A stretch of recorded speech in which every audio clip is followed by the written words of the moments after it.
नमस्कार। सुबह के 7 बजे हैं। खबर गर्मा गर्म के साथ मैं हूं अनुपम। सबसे पहले बात करेंगे बड़ी खबर की। गाजीपुर से इस वक्त बड़ी खबर आ रही है।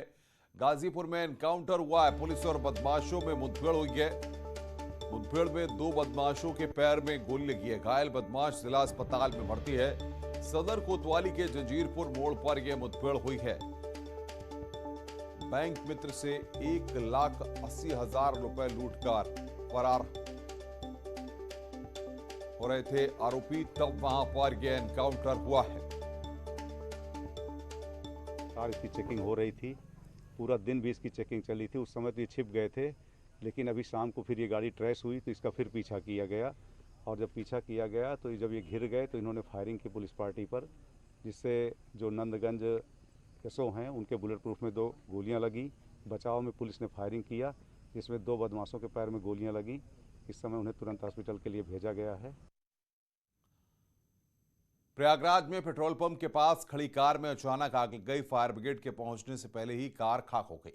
अगर पेट्रोल पंप तक आज पहुंच जाती तो बड़ा हादसा हो सकता था। सीएमपी डिग्री कॉलेज के पास ये कार देखते ही आग का गोला बन गई। काफी देर तक तेज लपटों के साथ कार धू धू कर जलती रही।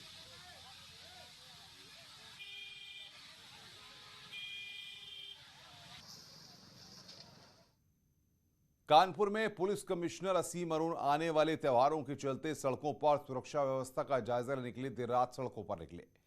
पुलिस कमिश्नर कई थाना इलाकों में होने के बाद कर्नलगंज सर्किल पहुंचे, जहां उन्होंने पुलिस की मुस्तैदी को लेकर एसीपी कर्नलगंज क्षेत्र में पुलिस की तैनाती की जानकारी दी। साथ ही पुलिस को लगातार पैदल गश्त करने के निर्देश भी दिए गए।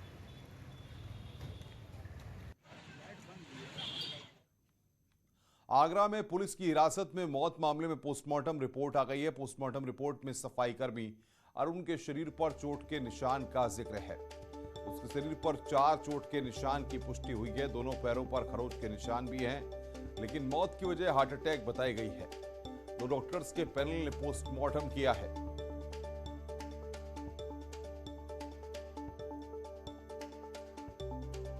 पोस्टमार्टम रिपोर्ट में चोट के निशान यहां पर सामने आए हैं।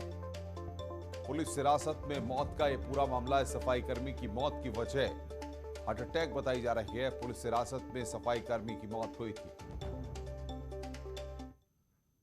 और इधर सफाई कर्मी की मौत के मामले में एक इंस्पेक्टर समेत 5 पुलिसकर्मी सस्पेंड किए गए हैं। एएसपी स्तर के अधिकारी पूरे मामले की जांच करेंगे। पुलिस हिरासत में मौत हुई थी। चोरी के आरोप में हिरासत में था सफाई कर्मी। थाना जगदीशपुरा इलाके का पूरा यह मामला है। इसको लेकर यहां पर पुलिस पर एक्शन लिया गया है। आपको बता दें कि एक इंस्पेक्टर समेत कई पुलिस वालों को सस्पेंड किया गया है। आगरा में सफाई कर्मी की पुलिस हिरासत में मौत मामले पर सियासत भी तेज हो गई है। लखीमपुर खीरी के बाद आगरा सियासी दलों का नया ठिकाना बन गया है। देर रात कांग्रेस महासचिव प्रियंका गांधी ने पीड़ित परिवार से मुलाकात की। उन्होंने पीड़ित परिवार से मिलकर हर संभव मदद का भरोसा दिया है। प्रियंका से पहले आम आदमी पार्टी के सांसद संजय सिंह ने सफाई कर्मी के परिवार से मुलाकात की। वहीं आज समाजवादी पार्टी के अध्यक्ष और पूर्व मुख्यमंत्री अखिलेश यादव भी पीड़ित परिवार से मिलने आगरा जा सकते हैं। विपक्ष उत्तर प्रदेश पुलिस के बहाने योगी सरकार को घेरने की रणनीति बना रहा है।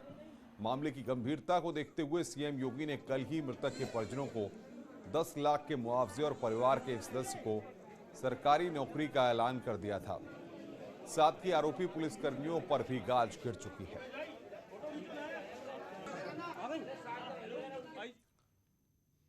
पूरे दिन सियासी हलचल के बाद कांग्रेस महासचिव प्रियंका गांधी देर रात आगरा में पुलिस हिरासत में मौत मामले में पीड़ित परिवार से मिलने पहुंची। उनके साथ प्रदेश अध्यक्ष अजय कुमार लल्लू और प्रमोद कृष्णम समेत 4 नेता मौजूद रहे। उन्होंने सफाई कर्मी और उनके परिवार का दुख साझा किया। मुलाकात के बाद प्रियंका गांधी ने यूपी पुलिस और योगी सरकार पर जमकर निशाना साधा। प्रियंका ने कहा कि इतना अत्याचार दलितों के साथ कभी नहीं हुआ। उन्होंने कहा कि पीड़ित परिवार ने उनसे कहा कि सरकार 10 लाख देकर उनका मुंह बंद नहीं कर सकती। उन्हें हर हाल में इंसाफ चाहिए।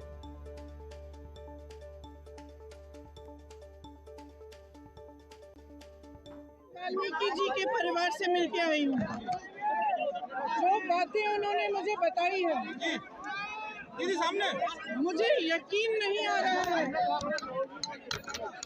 कि इस सदी में ऐसी चीजें किसी के साथ हो सकती हैं। उन्होंने मुझे बताया कि 17-18 लोगों को, वाल्मीकि समाज के 17-18 लोगों को संडे को उठाया गया अलग अलग जगहों से, पुलिस थाने में ले गए। वहाँ पे बेरहम पिटाई हुई है इनकी। उनकी बीवी ने मुझे बताया उनको सिर्फ महिला ने नहीं लेकिन पुरुषों ने भी मारा है। उनके बड़े बड़े घाव हैं। उनके सामने उनके पति को मारा गया है, पीटा गया है बेरहमी से, उनके हाथ पैर बांध के। उन्होंने मुझे यहाँ तक कहा कि इलेक्ट्रिक शॉक दिया गया उनको। और जो बातें मुझे बताई मैं दोहराना भी नहीं चाहती, क्योंकि मतलब मैं सोच भी नहीं सकती थी कि ऐसा किसी के साथ हो सकता है जो उन्होंने कहा। 4 दिनों के लिए उनके परिवार के सदस्यों को थाने में रखा, बेरहमी से पीटा। उसके बाद जब अरुण को उठाकर ले गए, उनकी बीवी ने उनको इस तरह से पीटा किया। उनके भाई उनसे मिले 2 बजे रात को। पोस्टमार्टम में परिवार का एक भी सदस्य मौजूद नहीं था। पोस्टमार्टम की रिपोर्ट परिवार को नहीं दी गई है। एक तहरीर दिखाई गई एक भाई को, उससे साइन करवाई गई। उनको पढ़ना नहीं आता, उनको ये भी नहीं मालूम है कि उन्होंने क्या साइन किया है। उनके घर को एकदम रैंसैक किया गया है। आप जाए उनके घर देखें, उनके पलंग तोड़े गए हैं, उनके कपड़े फेंके गए हैं, उनका सारा सामान निकाला हुआ है। और अलमारियों में से जो उन्होंने अपनी बेटी की शादी के लिए रखा था अरुण जी के भाई ने, वो भी लेके चले गए हैं। तो ये किस तरह का देश बना रहे हैं, किस तरह का देश बना रहे हैं? क्या किसी के लिए न्याय नहीं है? न्याय सिर्फ मंत्रियों के लिए है जिनके बेटे अपराध करते हैं, वो कुछ भी कर सकते हैं। यहाँ पे गरीब परिवार के साथ इतना अत्याचार हो रहा है, इतना अत्याचार हो रहा है। और हम प्रियंका गांधी से पहले आप सांसद संजय सिंह ने सफाई कर्मी और उनके परिवार से मुलाकात की। उन्होंने कोर्ट की निगरानी में जांच और परिवार को 1 करोड़ का मुआवजा दिए जाने की मांग की है। संजय सिंह ने कहा है कि उनकी पार्टी पीड़ित परिवार की हर संभव मदद करेगी।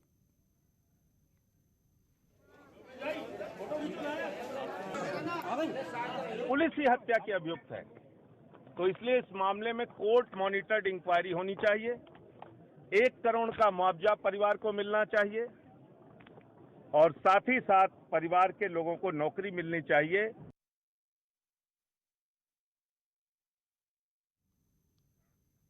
सेना ने सहारनपुर के कारपेंटर सगीर अहमद की हत्या का बदला ले लिया है। जम्मू कश्मीर के शोपियां जिले में कल रात एनकाउंटर में पुलिस ने उस आतंकी को ढेर कर दिया जिसने अपने साथियों के साथ पुलवामा में 4 दिन पहले सहारनपुर के रहने वाले सगीर अहमद और बिहार के रहने वाले अरविंद की गोली मारकर हत्या कर दी थी। शोपियां एनकाउंटर में जिन 2 आतंकियों को मार गिराया गया है उसमें से एक आतंकी की पहचान आदिल वानी के रूप में हुई है। जुलाई 2020 में आतंकी संगठन से जुड़ा हुआ था और टीआरएफ का जिला कमांडर था। पिछले 15 दिन में जम्मू कश्मीर में आतंकियों के खिलाफ 10 मुठभेड़ हुई। इन एनकाउंटर्स में अब तक 15 आतंकी मारे गए हैं।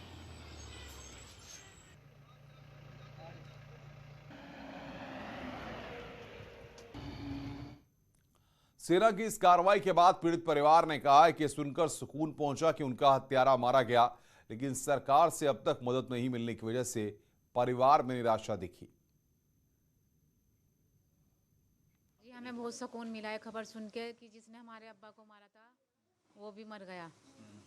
हमारे दिल को बहुत सुकून मिला। हम बस ये सरकार से ही चाहते हैं कि हमें 5 दिन हो गए, अब तक कोई भी कहीं से कोई खबर नहीं मिली और ना किसी ने हमारी मदद की। बहुत सुकून मिला दिल को जो वो मर गया। वो हमारा अब्बा तो वैसे ही गुना थे, सीधे आदमी। उनने क्या बिगाड़ा था उन्होंने जो उन्हें मार दिया खामा खाई। लेकिन यह कोई भी मदद नहीं करी अब तक सरकार ने हमारी, किसी ने अब तक कोई भी पूछने नहीं आया। भारतीय जनता पार्टी की वाराणसी में कल 3 बड़ी बैठक हुई जिसमें राष्ट्रीय संगठन मंत्री बीएल संतोष, केंद्रीय मंत्री स्मृति ईरानी, महेंद्रनाथ पांडे भी मौजूद रहे। 2022 को लेकर इस अहम बैठक में काशी क्षेत्र के सभी सांसद और विधायक मौजूद रहे। मिशन 2022 को लेकर वाराणसी में बीजेपी की 3 बैठकें हुई, जिसमें काशी क्षेत्र के सभी जिलों के 16 सांसद और 71 विधायकों के साथ केंद्रीय मंत्री स्मृति ईरानी, महेंद्र नाथ पांडे और यूपी सरकार के मंत्री आशुतोष टंडन मौजूद रहे। बैठक में बीजेपी के राष्ट्रीय संगठन महामंत्री BL संतोष भी शामिल रहे। रोहिनिया स्थित बीजेपी के नए कार्यालय में ये तीनों बैठकें हुई। सबसे पहले सांसदों और विधायकों की बैठक हुई, जिसमें केंद्र और सरकार की योजनाओं को जनता के बीच प्रचार प्रसार करने पर जोर देने की बात कही गई। बाद में सभी जिलों के जिला और महानगर अध्यक्षों की बैठक हुई, जिसमें बूथ जीतने का मंत्र दिया गया और अंत में सोशल मीडिया टीम की बैठक हुई। चुनाव में हम सब जनप्रतिनिधियों की क्या भूमिका हो, प्लस हमारे जो पदाधिकारी हैं उनकी क्या भूमिका हो, सुझाव भी लेते हैं। तो कि चुनाव में की दृष्टि से अन्य संगठन की दृष्टि से भी सुझाव मांगे जाते हैं। तो यदि कोई सुझाव होता है, अच्छा सुझाव होता है, तो उन पर विचार भी होता है। हरदोई के मल्लावा कस्बे में एक कारोबारी के बेटे की हत्या कर दी गई। कटरा बेलहौर हाईवे से गांव की तरफ जाने वाली सड़क पर उसका शव पड़ा मिला है। शव के पास में ही उसकी बाइक मिली। उसके सिर पर गंभीर चोट के निशान और गले से सोने की चेन गायब मिली है। इससे लूटपाट कर हत्या की आशंका जताई जा रही है। पुलिस कई एंगल से पूरे मामले की जांच पड़ताल कर रही है। सरोज कुमार पटेल हैं, इन तो उम्र करीब 35 वर्ष है। इनकी ये सूचना मिली थी कि ये सड़क पे मृत अवस्था में पड़े हुए हैं। इस सूचना पे पुलिस मौके पे पहुंची है और सर में पीछे हार्ड एंड ब्लंट ऑब्जेक्ट की चोट प्रतीत हो रही है। कानपुर के अशोकनगर इलाके में 2 गुटों में एक झगड़े का वीडियो सोशल मीडिया पर वायरल हो रहा है। दरअसल मामूली बात को लेकर 2 पड़ोसियों में विवाद शुरू हुआ था, जिसके बाद दोनों तरफ से मारपीट भी हुई। करीब 1 घंटे तक दोनों पक्षों में विवाद चलता रहा। इस मामले में पुलिस ने एक शख्स को हिरासत में लिया है।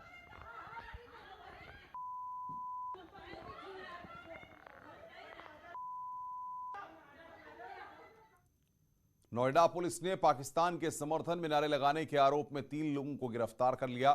पुलिस के मुताबिक 12 वफात के जुलूस के दौरान कुछ लोगों ने पाकिस्तान के समर्थन में नारे लगाए थे। वीडियो की बारीकी से जांच करने के बाद 3 आरोपियों मोहम्मद जफर, समीर अली और अली रजा को गिरफ्तार किया गया है। इस मामले में नोएडा के सेक्टर 20 थाने में FIR भी दर्ज की गई है।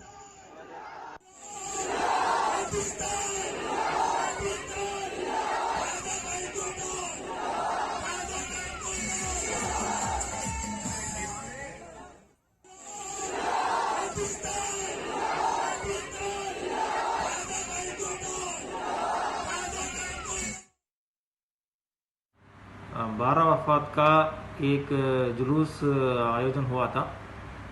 उस आयोजन के दौरान पाकिस्तान जिंदाबाद नारा लगाते हुए एक वीडियो आज सोशल मीडिया में वायरल हुआ था।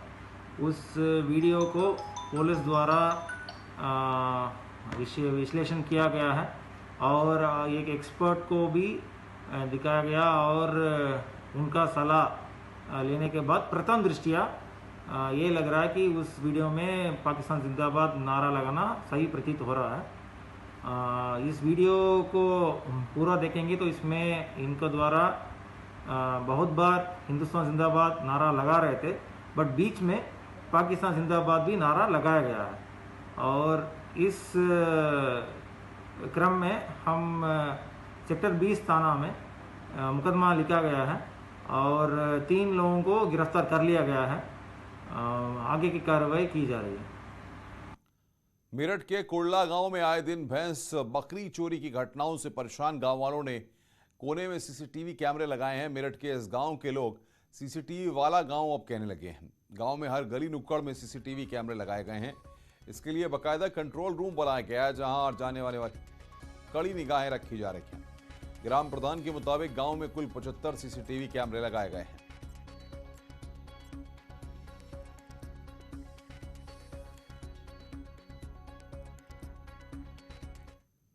खबरें और भी हैं, फिलहाल रुक रहे हैं ब्रेक के लिए। ब्रेक के बाद जल्द हाजिर होते हैं।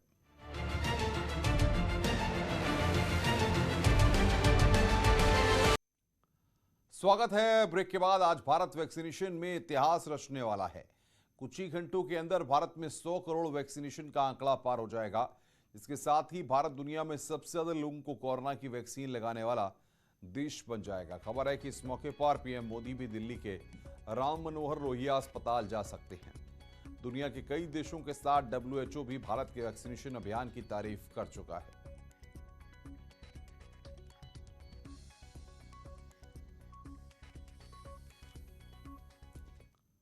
वाराणसी में शहीदों के नाम से दीप जलाने वाले आकाश दीप कार्यक्रम का शुभारंभ हो गया। अगले 1 महीने तक हर रोज शहीदों की याद में दीप जलाकर उनकी आत्मा की शांति की कामना की जाएगी।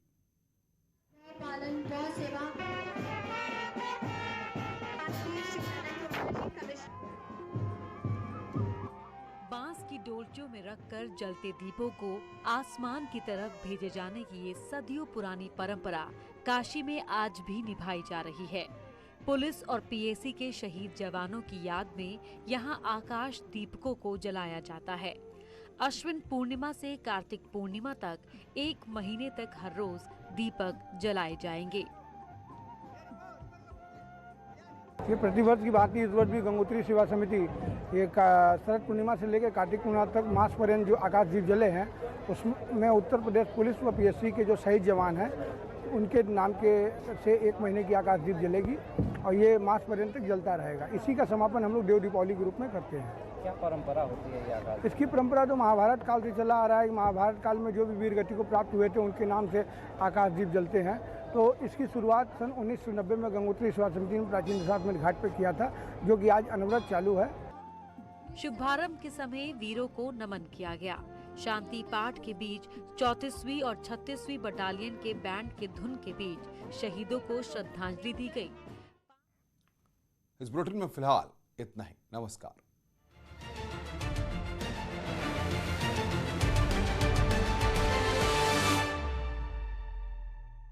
की मौत बारिश के